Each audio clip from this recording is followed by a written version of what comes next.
All right. Good morning, kiddos. I'm going to be reading chapter 13 of Year of Miss Agnes. And again, your assignment today will be, after I'm reading, is that we're adding to this line of thinking. Line of thinking, again, is our theme for the story.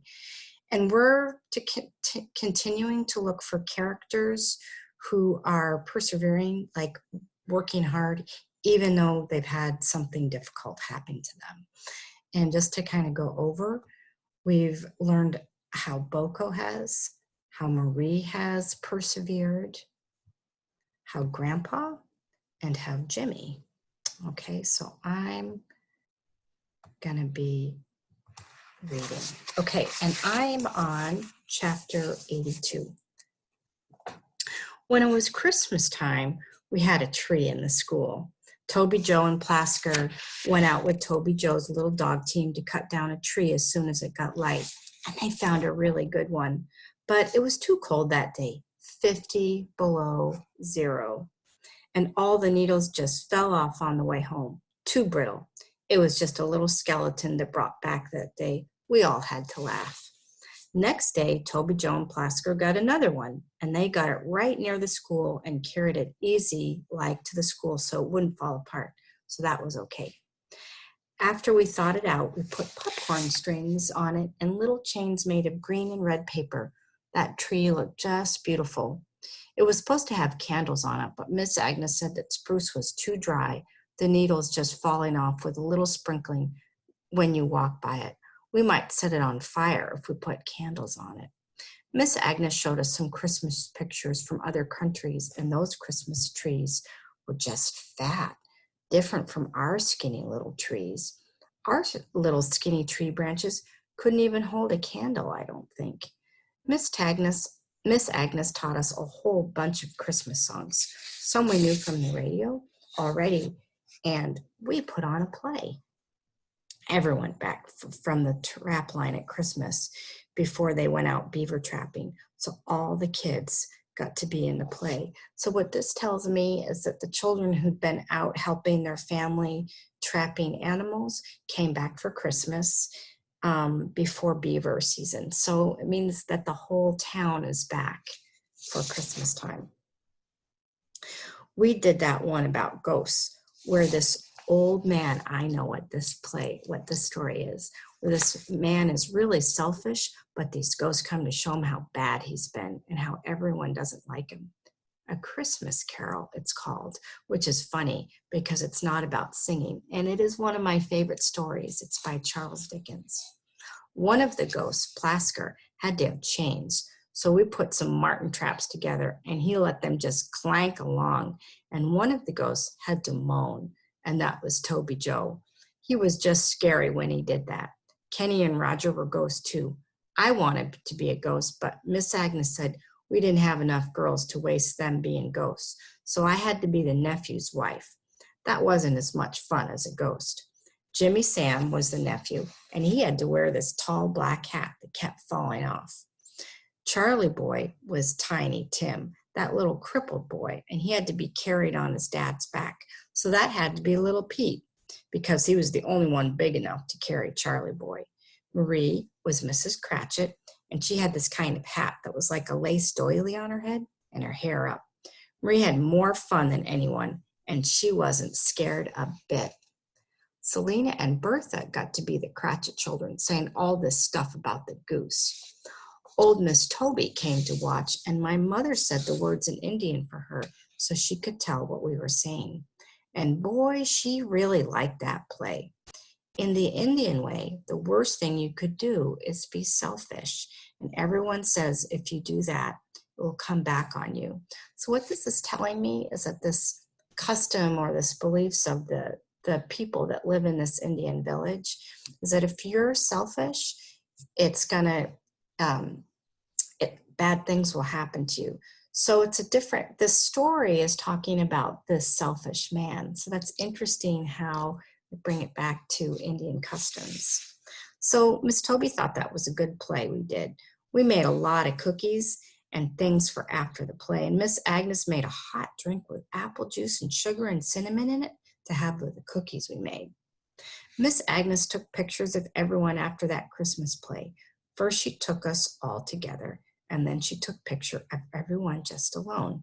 She had a camera with a bright light that flashed when she clicked the shutter. Everyone carried on and pretended the light made them blind, and they couldn't see anything. When we were eating the cookies and drinking the apple drink, Grandpa told us the story about when a priest came to Alcatat when he was a little boy and wanted to take a picture of everyone. No one had ever seen a camera before. The camera had a really bright flash, much bigger than the one Miss Agnes' cameras. It scared all the people so bad, everyone ran out of the church screaming. We really laughed about that. A while after everyone was back from beaver trapping, Miss Agnes showed us those pictures she took. She put a white sheet up on the wall over all our drawings and the timeline. It had to be dark in the room, so we blew out all the lamps, and then she put the little square pictures in a machine. They blew up real big, just like being in the picture. The pictures were so big. Now this is called slides. I just happen to have these on my desk. So when I was a girl, instead of showing pictures on our phone, because we obviously didn't have that, you would take a picture, you'd get film and you'd put it in your camera, and then you'd get a little slide back like this, and you didn't really look at it like this up to your window. You would put it in a machine called a slide projector, and the slide projector would then shine light through this little piece, and this right here is a picture, and would slide the light through, and you would put it up on a big wall. And I remember watching these, like we would do this at home. We would watch, see slides of different trips. And these are slides. This is a slide tray, and you could put this in a slide projector. The slide projector would take one slide at a time, and you could show it. It seems really old-fashioned now, but this is how we used to look at some photos. We also had prints, but it was different. So that's what Miss Agnes is talking about, looking at these little pictures, and they'd be projected up onto a wall. And for the kids, I bet it seemed pretty magical. Now I got to figure out where I'm at because I got off base there. Okay. So I'm on page 86, and I'm just going to reread that last sentence. It says, just like being in the pictures were so big. We stared and stared. We never saw any pictures of ourselves before. That's an aha for me, and I'm sure it seems like it's an aha for the kids. They have never seen a photograph of themselves. I find that marvelous and kind of amazing. So this was, 75 years ago, but also thinking about these children being so remote and not seeing these pictures because they were in such a remote village.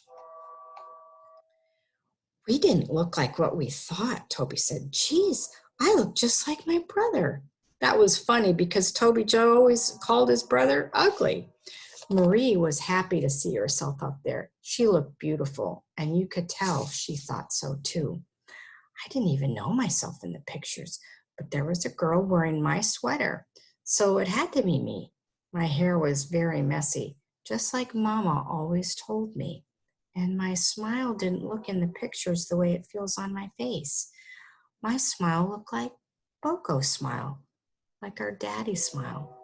I never knew that before. So these children are kind of seeing themselves for the first time. Boy, what an interesting way to think about this. Then Miss Agnes showed pictures of the places she'd been. Best one were the pictures of Greece, where the Greek gods came from. There were all these old white stone places, partly knocked down, temples and stuff. There were England, where she came from, the town where these people sang in the big church. It was flat there, no hills, and we laughed at the river. It was so little and lazy, just a creek, really.